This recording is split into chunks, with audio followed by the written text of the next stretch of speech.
इसका दूसरा नाम है संघर्ष।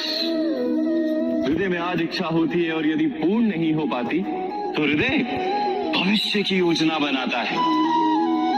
भविष्य में इच्छा पूर्ण होगी ऐसी कल्पना करता रहता है, किंतु जीवन ना तो भविष्य में है ना अतीत में।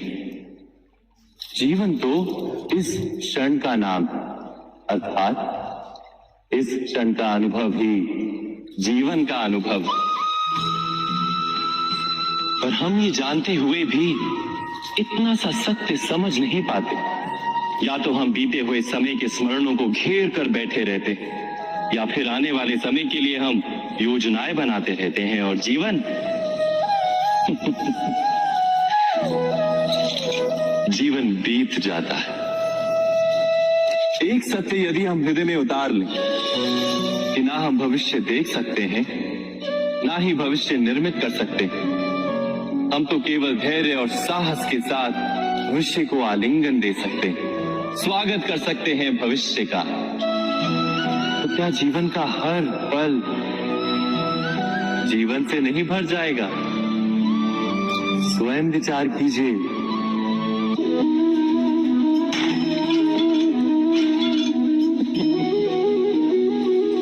कभी कभी कोई घटना मनुष्य के जीवन की सारी योजनाओं को तोड़ देती और मनुष्य उस आघात को अपने जीवन का केंद्र मान लेता।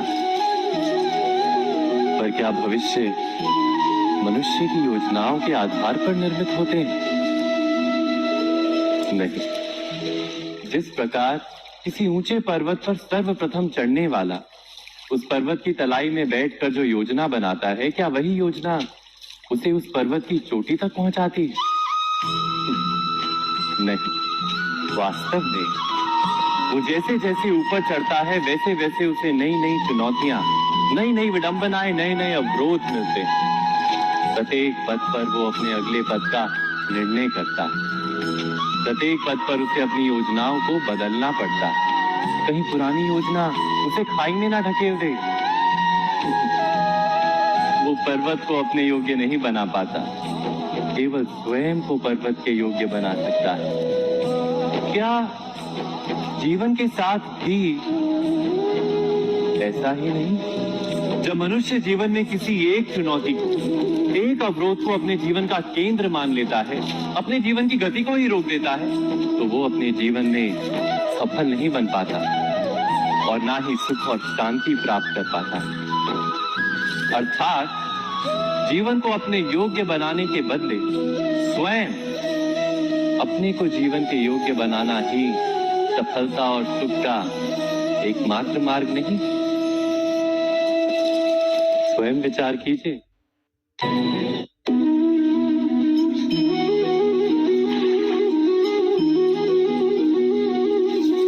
पिता सदा ही अपने संतान के सुख की कामना करते हैं, उनके भविष्य की चिंता करते रहते हैं। इसी कारणवश सदा ही अपने संतानों के भविष्य का मार्ग स्वयं निश्चित करने का प्रयत्न करते रहते हैं। जिस मार्ग पर पिता स्वयं चला है, जिस मार्ग के कंकर पत्थर को स्वयं देखा है, मार्ग की छाया, मार्ग की धूप को स्वयं जाना है, उसी मार्ग पर उसका पुत्र भी चले, यही इच्छा रहती है हर पिता की। निसंदेह उत्तम भावना है ये, किंतु 3 प्रश्नों के ऊपर विचार करना हम भूल ही जाते हैं। कौन से प्रश्न? प्रथम प्रश्न, क्या समय के साथ प्रत्येक मार्ग बदल नहीं जाते? क्या समय सदा ही नई चुनौतियों को लेकर नहीं आता? तो फिर बीते हुए समय के अनुभव नई पीढ़ी को किस प्रकार लाभ दे सकते हैं? दूसरा प्रश्न, क्या प्रत्येक संतान अपने माता पिता की छवि होता है? हाँ, संतानों को संस्कार तो अवश्य माता पिता देते हैं, किंतु भीतर की क्षमता तो ईश्वर देते हैं। तो जिस मार्ग पर पिता को सफलता मिली है, विश्वास है कि उसी मार्ग पर उसकी संतानों को भी सफलता और सुख प्राप्त होगा। तीसरा प्रश्न, क्या जीवन के संघर्ष और चुनौतियां लाभकारी नहीं होती? क्या प्रत्येक नया प्रश्न एक नए उत्तर का द्वार नहीं खोलता? तो फिर संतानों को नए नए प्रश्नों, संघर्षों और चुनौतियों से दूर रखना, ये उनके लिए लाभ करना कहलाएगा या हानि पहुंचाना? अर्थात जिस प्रकार संतान के भविष्य का निर्माण करने के बदले उसके चरित्र का निर्माण करना श्रेष्ठ है, वैसे संतानों के जीवन का मार्ग निश्चित करने के बदले उन्हें नए संघर्षों के साथ जूझने के लिए मनोबल व ज्ञान देना अधिक लाभदायक नहीं होगा? स्वयं विचार कीजिए।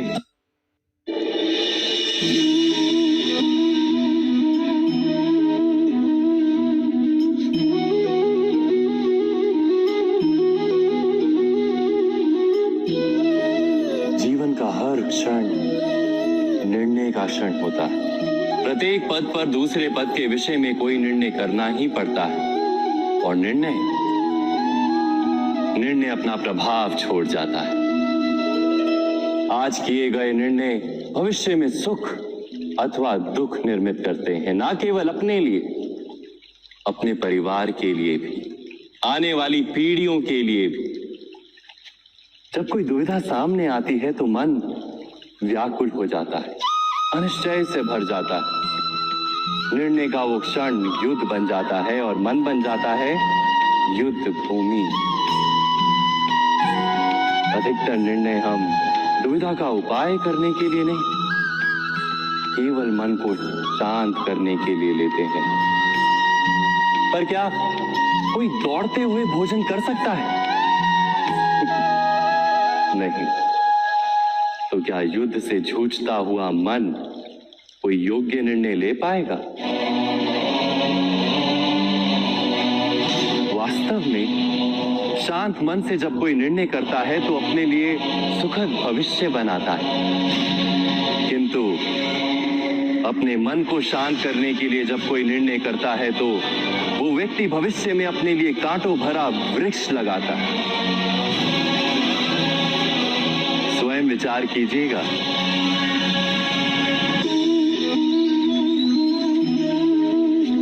सबके जीवन में ऐसा प्रसंग अवश्य आता है कि सत्य कहने का निश्चय होता है हृदय में, किंतु मुख से सत्य निकल नहीं पाता।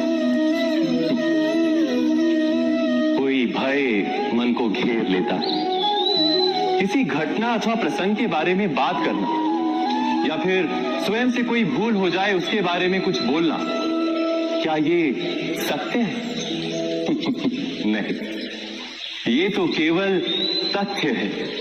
अर्थात जैसा हुआ था वैसा केवल बोल देना सामान्य सी बात है, किंतु कभी कभी उस तथ्य को बोलते हुए भी भय लगता है।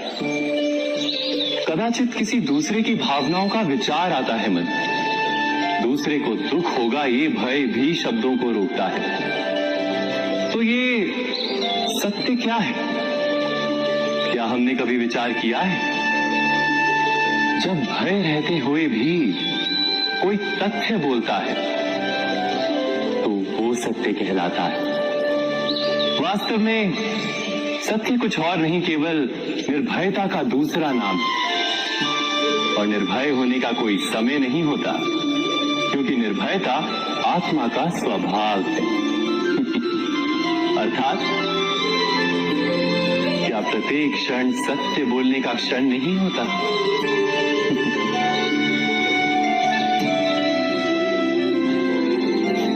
स्वयं विचार कीजिए। जीवन में आने वाले संघर्षों के लिए जब मनुष्य स्वयं को योग्य नहीं मानता, जब उसे अपने ही बल पर विश्वास नहीं रहता, तब वो सद्गुणों को त्याग कर दुर्गुणों को अपनाता है। वस्तुतः मनुष्य के जीवन में दुर्जनता जन्म ही तब लेती है जब उसके अंतर में आत्मविश्वास नहीं होता। आत्मविश्वास ही अच्छाई को धारण करता है। ये आत्मविश्वास है क्या?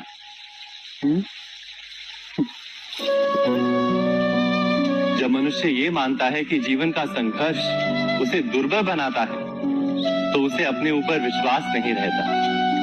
वो संघर्ष के पार जाने के बदले संघर्ष से छूटने के उपाय ढूंढने लगता है। किंतु जब वो ये समझता है कि ये संघर्ष उसे अधिक शक्तिशाली बनाते, ठीक जैसे व्यायाम करने से देह की शक्ति बढ़ती, तो प्रत्येक संघर्ष के साथ उसका उत्साह बढ़ता है। अर्थात आत्मविश्वास और कुछ भी नहीं, मन की स्थिति जीवन को देखने का दृष्टिकोण मात्र है, और जीवन का दृष्टिकोण तो मनुष्य के अपने वश में होता है। स्वयं विचार कीजिए।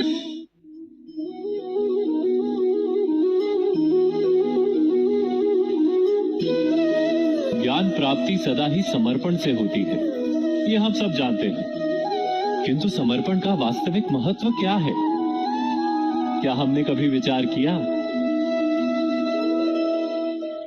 मनुष्य का मन सदा ही ज्ञान प्राप्ति में विभिन्न बाधाओं को उत्पन्न करता है। कभी किसी अन्य विद्यार्थी से ईर्ष्या हो जाती है, कभी पढ़ाए हुए पाठों पर संदेह जमता है, और कभी गुरु द्वारा दिया गया दंड मन को अहंकार से भर देता है। नहीं, क्या ऐसा नहीं होता? न जाने कैसे कैसे विचार मन को भटकाते हैं, और मन की इसी अयोग्य स्थिति के कारण हम ज्ञान प्राप्त नहीं कर पाते। मन की योग्य स्थिति केवल समर्पण से निर्मित होती है। समर्पण मनुष्य के अहंकार का नाश करता है, ईर्ष्या, महत्वाकांक्षा आदि भावनाओं को दूर कर हृदय को शांत करता है और मन को एकाग्र करता है। वास्तव में ईश्वर की सृष्टि में ना ज्ञान की मर्यादा है, ना ज्ञानियों की। गुरु दत्तात्रेय ने तो गाय और श्वान से भी ज्ञान प्राप्त कर लिया था। अर्थात विषय ब्रह्म ज्ञान का हो या जीवन के ज्ञान का या गुरुकुल में प्राप्त होने वाले ज्ञान का, उसकी प्राप्ति के लिए गुरु से अधिक महत्व है उस गुरु के प्रति हमारा समर्पण। क्या ये सत्य नहीं?